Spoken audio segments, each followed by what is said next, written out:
বাজারের অবস্থা দেশের বাড়িতে ভালো, ভুসির দাম বেশি, গরু মানুষ ওইভাবে ছাড়ে না, ব্যাপারটা হয়ে গেছে।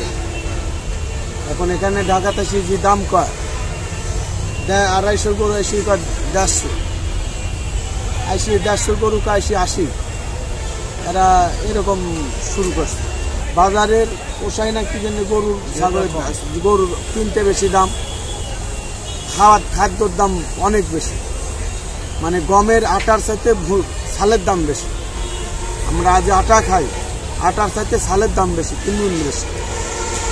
ভুট্টা খেসারি এগিন দিয়ে খাওয়াই, গরুর দাম দিয়ে আমার পোষায় না। আমি 13টা নিয়ে আসছি গাড়ি, কিন্তু আমি নিজে 3টে নিয়ে আসছি। কম পাইলে বিক্রি করবে কীভাবে মানুষ? এভাবে খাদ্য দেওয়া দাম দিয়ে বিক্রি করা যায়? যারা পালিছে, পালা তো করছে, এখন তো বিশাল লস হয়ে যাব।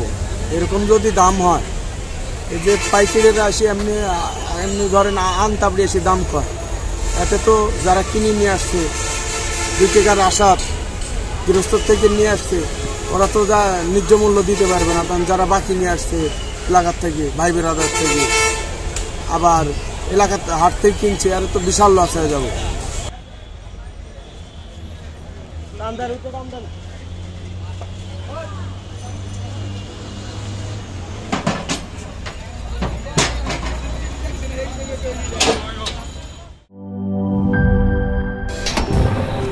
ফাংশনালিটি ও নান্দনিকতার পারফেক্ট কম্বিনেশন, সায়েন্টিফিক নজল ও ব্রাস বার্নার ক্যাপ, 50,000 বার অটো ইগনিশন, 25% পর্যন্ত গ্যাস সাশ্রয়ী, RFL গ্যাস স্টোভ, নিরাপদ ও গ্যাস সাশ্রয়ী।